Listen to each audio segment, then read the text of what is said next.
Greetings from ATO headquarters in Indianapolis. Today we're talking with Phil Bender, who's an ATO from the University of Missouri, went on to be very successful in the financial services industry, and now is volunteering, leading up a part of the University of Missouri NIL, name, image, and likeness enterprise for University of Missouri athletes. So very interesting insights. In fact, we featured him in the most recent issue of the ATO Palm, which should be online in your inbox if you're an ATO. He's also professionally coaching a lot of business leaders, as well as teaching a class at the University of Missouri. I'm Wynn Smiley, and this is the ATO Show.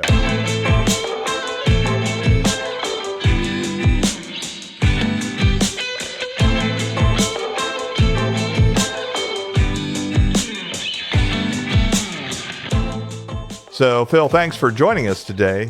You are the featured cover story on the current issue of the Palm, not you specifically, but the NIL work that you're doing with the University of Missouri, you and other ATO brothers. So wanted to start off talking a little bit about that. I think NIL has a lot of buzz right now for obvious reasons, but my sense is that most people don't really know the ins and outs of what goes into any particular program, and you're very familiar with the one at the University of Missouri. I would suggest people go online and read the Palm article. That will give you some great insight in NIL. But in terms of, Phil, your work with NIL, what's the most misunderstood part of NIL in terms of you getting questions from folks who you're friends with or just are curious about it? What are you finding that folks are not really totally informed on regarding NIL? Well, first of all, it's great to be on with you. And you make a pretty bold statement by saying that that NIL is it's a moving target right now still.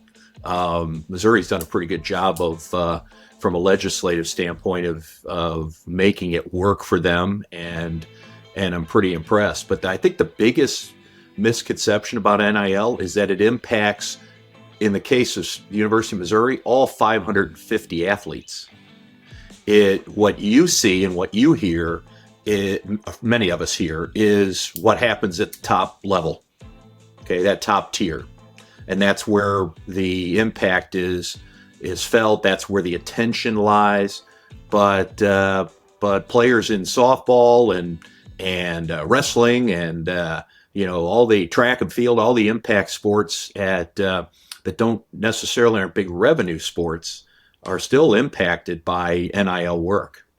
And so the common thought, I think, is that NIL is allowing, especially in football and basketball and Division I programs, players to, if they're high profile, to be able to connect with some local enterprise, some local business as their spokesperson and get paid for their name, image, and likeness. And so that's a part of it. But if I'm hearing you correctly, that is a small part of it based on your experience. Yeah, it's a high impact part of it. For example, in the actual Palm article, I sent a picture of a brand of chips where one of the top 5-star recruits from Mizzou, Luther Burden, was who is on the face of that brand of chip. Okay. And so that's in the Palm article. You can see it. So it can get at that level. You're going to start to see corporate involvement, even that you haven't seen yet, at very dramatic levels. You might see with pro teams now, they have on the jersey, they have a corporate name on it, which, years ago you wouldn't see that. Well, you're going to start to see that type of thing in college sports. And so there's no question this is a runaway train. The best thing that I've found and the thing that I enjoy is, as an entrepreneur, as a working with executive coaching teams and whatnot, is being in front of it. How can you stay in front of this wave that is coming? And so I think Missouri has done a good job. They've been able to equalize the playing field in the SEC. And I think you saw an impact last year with their success on the football field.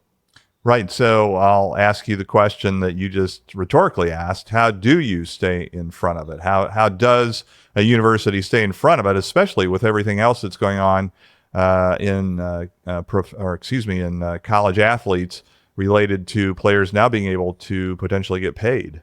Well, first of all, it all starts with recruiting. Okay, whether that's in business, whether that's in anything, recruiting drives the bus. You can hire a good coach to manage a game, but when it comes to recruiting talent and then retaining that talent, that is an important key element. And you've seen that with the coach at Missouri, both coaches actually, the basketball coach as well, where they've been able to recruit top talent, and a lot of that has to do with progressive legislation to design the environment so that it's player friendly. They also have, they've developed. One of the things that people don't realize is some of these people are getting money and they've not ever cashed a check. They've not managed a bank account. Their parents have done it for them. Right. So there are layers here that to be in front of that, to consult and coach them on financial matters. I'll give you a great example. There was a player that kept trying to cash a check with a bank, and they kept getting turned away, and they could not figure out why they're getting turned away, only to find out that the deposit limit was $5,000 a month, and the check was for $7,500. Wow. So you see these things about educating people getting agents earlier, people having to manage money sooner. So the quicker you can get in front of that type of trend, you're going to see opportunities come your way. So how do you talk to the folks that are very concerned about college athletics being professionalized in this way, right? So all of these issues that an 18, 19-year-old would not have had to deal with all of a sudden are not only dealing with a little bit of it, but they're in some cases being presented with large sums of money. Yeah, I'll go two different directions with this. The first one is, remember the Olympics at one point was all amateur. Okay. And I don't mean to be flip in this, but some of this is just evolution. Okay. You're talking about the players themselves saying we should get paid for what we do here. So it's not just the university here. It was the players themselves that went after this and won and said, we want to get compensated for what we do. There's the other story, which I tell often, which is a player, interestingly enough, that played basketball for the University of Missouri, and their single parent home, mother raised him. He lived about 5 hours away from Columbia, Missouri, 5 or 6 hours. His mother saw him play 3 times in 5 years pre-NIL. So what does that mean? Well, she could not afford to come. He had no money to send her there, and the university could not intervene and take care of this happening. 3 times in 5 years, the parents saw the child play. So there are those stories that are more frequent than you might expect that NIL actually helps take care of. Another example is, it's going to sound funny, but player plays in a game late into the evening. They have to go to the dorm to get their food. The game goes past 11 o'clock. The dorm closes. They have no way of eating that evening. One of the players said they used to basically eat cereal after winning a major college sporting event. And so there are a number of these types of stories that when you really do a deeper dive, really far outweigh some of the high impact pieces.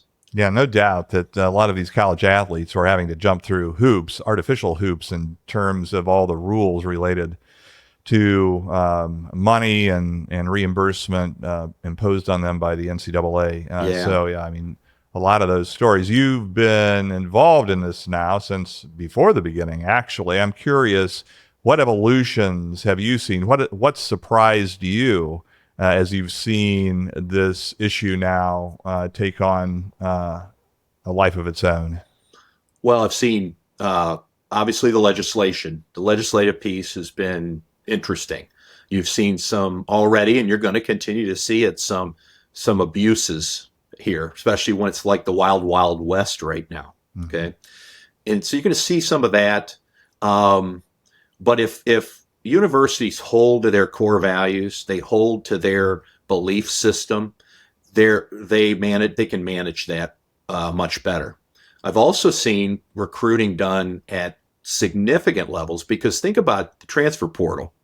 Okay, it's like running for House of Representatives now.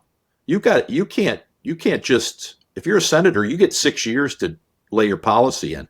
If you're in the House, you got to rerun every 2 years. And so recruiting is just a 24/8 scenario. Okay. And it's incredible to see these coaches. Some of them have literally retired because of this. Right. They've stepped away. And so what you have is that dynamic of recruiting constantly, managing people at deeper levels earlier, having to deal with parents now, as Nick Saban said, that first thing out of their question is not what kind of degree or what kind of experience they're going to have, is how much money is my son or daughter going to make. So Right. it's a interesting dynamic, and you really have to stay intentional, focused, and within your core values. Right. And so do you anticipate that coaching staffs will basically expand their recruiting division so that coaches are not coaching and recruiting, but there's going to be a lot more folks focused on almost like an HR department, recruiting and keeping recruits engaged so that they won't feel the necessity to go into the portal? I think that I did some coaching recently with the football program where I went and did a retreat with them. And I talk about the association of business as it currently is and how it compares to coaching. And so I asked the coaches in this session, I said, how many of the coaches, asked them to raise their hand, and we're about 30 of them in the room, said, how many of you know what your football, what your unit is going to do? What is their goal? What is their lifelong journey after? And they can't say NFL. Sure. How many of you know what that child is saying to you? How many do you think raised their hand for that? Zero. Yeah. Okay. And so Indeed is the transfer portal for business. And if there's no relationship built, then it makes it very easy to transition because of playing time, because of money thrown at you. If you have a good relationship, strong relationship with your players, they should be at least crying in your office when they leave. Right. Absolutely. Right. Which is a great transition to fraternity and relationship building. So Yeah, sure. One of the interesting things regarding what you're doing with NIL and the University of Missouri is that, in fact, you've involved a lot of other ATOs from Missouri. Explain how that happened and what's happening now with that. Well, you couldn't be more right when you talk about relationships. Okay, I've been able to maintain ATO relationships on a national level, certainly locally, and in fact, this has actually enhanced some of those relationships of late as we've built a community. Some would call it a collective for work within this NIL space. And so, yeah, we've got the group that I run called Ms. Lou, which is St. Louis based. That group is there are ATOs all over that, as you saw in the article, Palm article. Kansas City is run by another ATO. Okay, and so ATO and that connection. First of all, that dedication to the university experience at a very deep and a very historic level, the tradition, all of the elements the vulnerabilities that you have when you first start in college, and the fact that you have these relationships that were made during that time, spousal relationships that get built. I mean, you can go a number of different directions with it, but it's all rooted in people being dedicated to their teams, to their university experience, and to, in my case, to a national fraternity experience. Right. And so was it a natural recruiting effort as you brought more folks in to work with you on the NIL enterprise, or you were just having conversations and people expressed interest and got involved that way? It was both. Yeah. The first people I leaned on were fraternity brothers to help support in this. Okay, my dear friend Rob Decker, who we were high school friends, we were pledges together. We've been together a long time. I first thing I told him was, I can't do this without you. And immediately he says, I'm in. Now he runs the tailgates. He and his brother, he does all the follow through elements, because I don't live in St. Louis anymore. So he's on the ground. So what I do is do what I normally do, which is build communities, build teams and whatnot. And then our group, our volunteer group, 100% volunteer, by the way, just so you know, all do the follow through elements, website, marketing, all ATO leaders. Yeah. And is there I don't know the exact word, is there an association of NIL enterprises now, and is all volunteer unusual, or is that the typical construct right now? I think it's powerful because we are volunteer. Yeah. As I like to say, if you guys keep pushing me, I'm going to ask for twice as much as I'm making right now. Right. Yeah. It'd still be a bargain. It'd still be a bargain, right? But I think the volunteer level, whenever it comes to fundraising, that's where the heroes come out. That's where people start doing it because their heart is very clear. They've been successful in what they've done. They want to contribute. And what we're finding is a lot of folks that are reaching retirement age. They've educated their kids now. They're looking for a club-like environment outside a country club or whatever. They're looking for those types of ways to connect, build community, and it just makes it a real easy discussion. Whether people want to open their wallet or not is a different story. But everybody gets the concept. Everybody understands what it's done, in this case for Missouri, and it takes leadership at all levels. That doesn't suggest that there aren't paid professionals that monitor these things, and work in this space and get paid from a university level. But everybody else that's been involved, at least with our group, is all volunteer.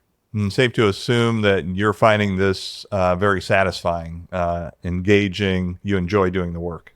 I'm having a ball with it. And as I told the coach when he talked specifically about NIL, I was in Naples, okay, and I'm sitting there having a conversation, and he says, we need help here. We need leadership. It's an opportunity for us to equalize in the SEC against some of the blue bloods.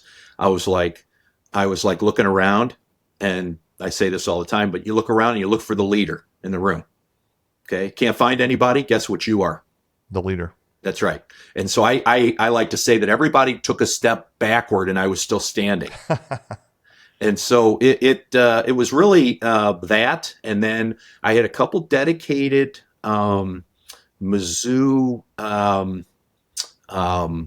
staff people, team leaders that stayed in touch with me after that event and really started to get me engaged. Because when I moved away, not living in Missouri anymore, when I lived away, I started to say, oh, all these connections are going to fade a little bit. They don't have to end, but they potentially fade. Sure. And so what I've been able to do through this is rekindle a ton of ATO relationships and also do this good thing for Missouri. And probably traveling back to campus a little more than you had in the past, I'm guessing. I still get a little rush when I cross that border into Columbia. Right. I can't explain it. It's still there, and it still means to me. I was Kenny, you may notice this jersey I'm wearing right now. If you can see this on video, this is my jock jersey from 1984. It's amazing that it's in good a shape as it is. Decent shape, and you know what? I can actually still fit in it, dude. I mean, this is that's great. It probably helped being overweight when I was a pledge, but you were thinking ahead back then. I was already thinking about the future, but I pulled it out just for today because I think it just signifies what we're talking about here, which is the collegiate experience that never has to go as long as you stay in touch. We have text chains with our donors now. We have communication directly with the coaching staff on, that they share victories and stories. And it's just a community-based layer, no different than the alumni experience at ATO. Right. No, that's great. So when you first went to Columbia and you decided that ATO was the place for you, talk a little bit what attracted you. And then ATO, really, you credit ATO in your undergraduate days with keeping you in school. Yeah. And one of the challenges, first of all, I have to give a shout out to Greg Patton, who is part of our group, our volunteer group, who I do some marketing work with. Greg stayed with me because I was a sophomore pledge. I transferred to Mizzou. I played baseball in college my first year. And he stayed with me and took me out. And as soon as I went out and met a few people, I was just like, God, this is me. Okay. And it was a open rush. So you had to go right into the house. And I just saw this opportunity that it created for me. And yet here was the downfall, as it is for many of the C student population, which I was one, is I had no boundaries. So I had boundaries as a pledge, and I had boundaries within the fraternity house, but I didn't have to go to class. And when I went to high school, I could work my way through it. Okay. But when I was in college, boy, that was a recipe for disaster.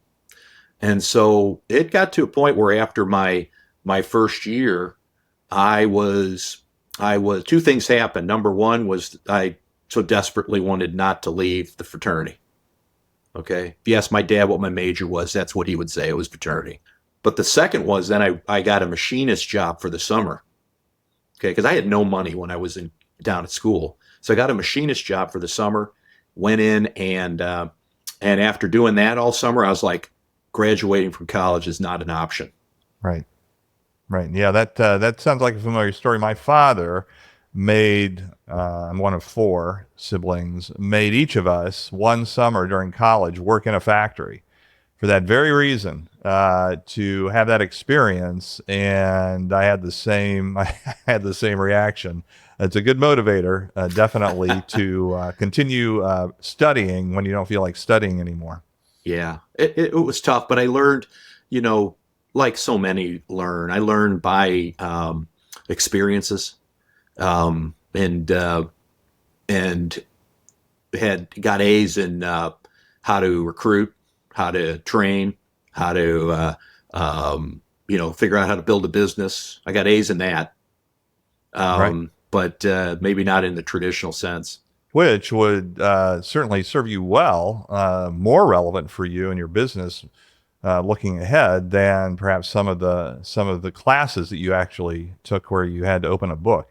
But we ask undergraduates today and young alumni always asking this question: what is the value add that ATO gives to your college experience? And we get a lot of consistent answers, but a lot of answers that you wouldn't normally think about in terms of that question. So when you think back to your undergraduate experience, you named a couple. The fraternity gave you boundaries, sort of helped focus you. But what else would you say during college ATO added value to your overall college experience? Well, it was a view of bigger picture. For one, I saw wealth for the first time, which I didn't see when I was raised. I saw people who clearly had financially successful parents, and I was very motivated that way. And so that was certainly one. Once I went to ATO National Fraternity, it was even a greater impact when I worked for the fraternity, because That so went to a completely different level at that point because I would call on alumni when I would visit certain campuses. The other piece, though, was the relationship. I was raised in a big family, but my siblings were younger. I also didn't have a lot of cousins. So when I went into ATO, I was kind of a friend guy. So friends mattered to me. And so I was able to incorporate that in. Then I became rush chairman, and I looked at it like I was a college recruiter. Like I wanted to win intramurals. That was my goal. And it's so funny that I'm similar in this space now. I wanted to win a national championship, but in fraternity words, we had, our intramural system had like 60, 70 different sports you played over the course of the year, and they all got points, and you would win at the end and you get a big trophy. I was all about that. Right. So it was that kind of measurement. But the other piece I'll go to is running a business. A fraternity really, when it's run well, is run like a business. There is leadership. There is people that, unfortunately move on, get let go in some cases.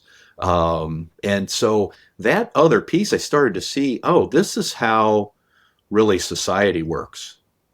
It just works in a little microcosm. Okay. So a fraternity, in a lot of ways, I used to preach this when I was working for the National Fraternity, hey, you got to run this like a business. Right. Absolutely. In fact, I just got out of a meeting with the leadership consultants. We're getting ready for Congress, ATO Congress coming up. And one of the things that we are really pressing into with undergraduate leadership at the chapter level is the chapter's culture, or the chapter's DNA. And what are those components in each chapter that make up the chapter's culture? And more importantly, I think, is why? Why are those the components? And helping chapters understand that they have to educate new members coming in, because you can't expect them just to learn those by osmosis. I mean, they will a little bit, but you lose a lot and you take a big risk. And so based on not only your ATO experience, but your corporate experience, and I know that you talk a lot about organizational culture. I'm curious as it relates to if you were talking to an ATO chapter or a group of chapter presidents about the importance of chapter culture and how the president can influence or impact that, what would your advice to them be? Well, first thing, and I use this when I teach all the time. I'm doing guest lecture program at the University of Missouri Business School. So how ironic is that? My buddies all say to me, have they seen your transcript? And I'm like, all right, smarty. Right. But first thing is the question is your firstborn child comes to you after college and says, Mom, Dad, I want to be a success in my life. What are the three things you tell them? Those three things that you tell, and you can answer this question as an undergrad. What are those three things? Because those three things are your core values. And those core values are the ground rules of how you play this game. Now, they're easy to preach, which is why I used your child to preach to. But man, are they hard to live every day. And as long as in the fraternity experience, we don't compromise those core values, do something your mother would not approve of, then it all works. It works beautifully. And so that is a simple layer. The other is that I teach all the time is every decision you make, are you disciplined in it? Are you responsible for it? Or are you accountable to it? And I always use the example of Wynn sprints, okay, which I think the audience would like. Right. When you did Wynn sprints in let's say sports, did you run them without anybody having to say to run them? Did you run them because the coach made you the captain? Or did you run them because the team was counting on you? And so whatever that is for you, because I have very few disciplines, but man, if you say to me, Phil, I need you to step up here. We need you. I am all in.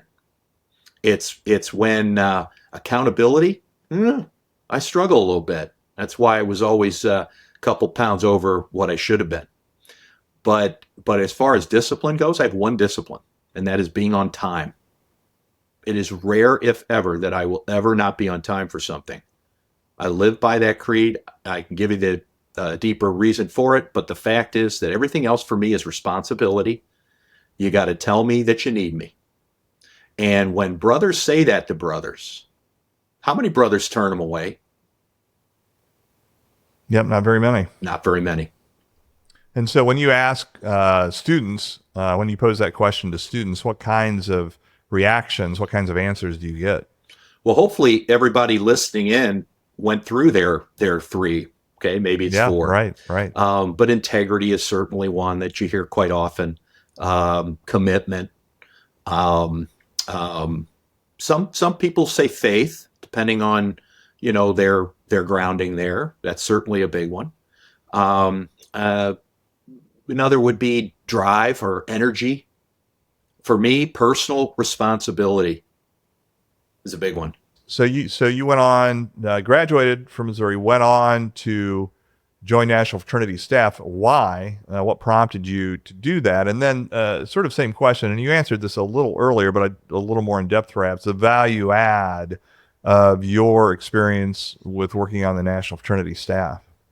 Well, I give people the impression that I struggled mightily throughout my college. I actually rallied toward the end, so I did enough to get hired by the National Fraternity. And so what I just saw was this opportunity at that point.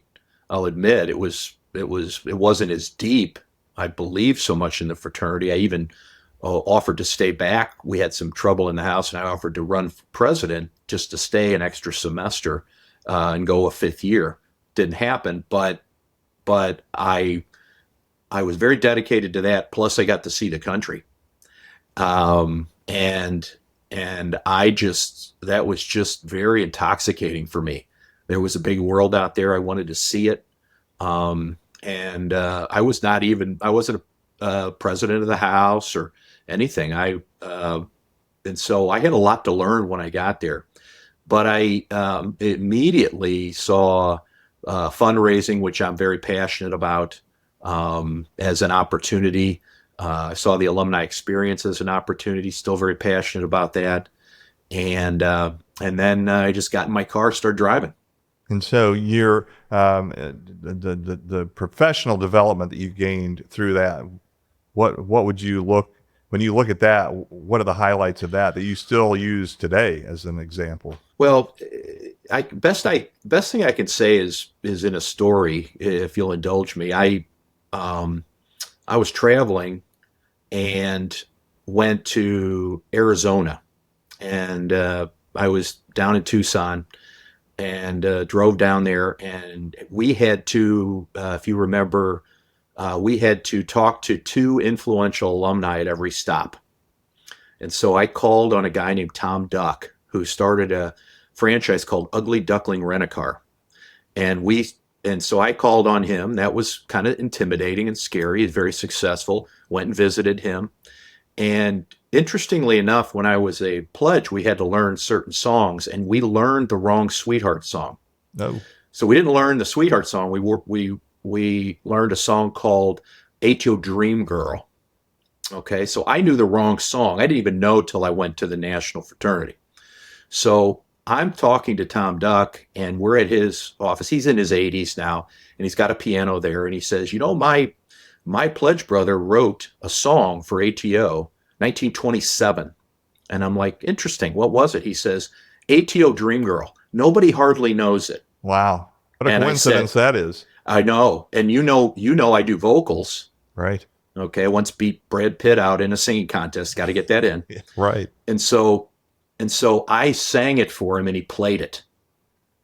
And he started to cry while he was playing it. And to me, I still get emotional about it. Yeah. That to me was why you take the risks, why all the professional development I ever needed was in that experience. Right. That will definitely stick with somebody. Yeah. And it stuck with me.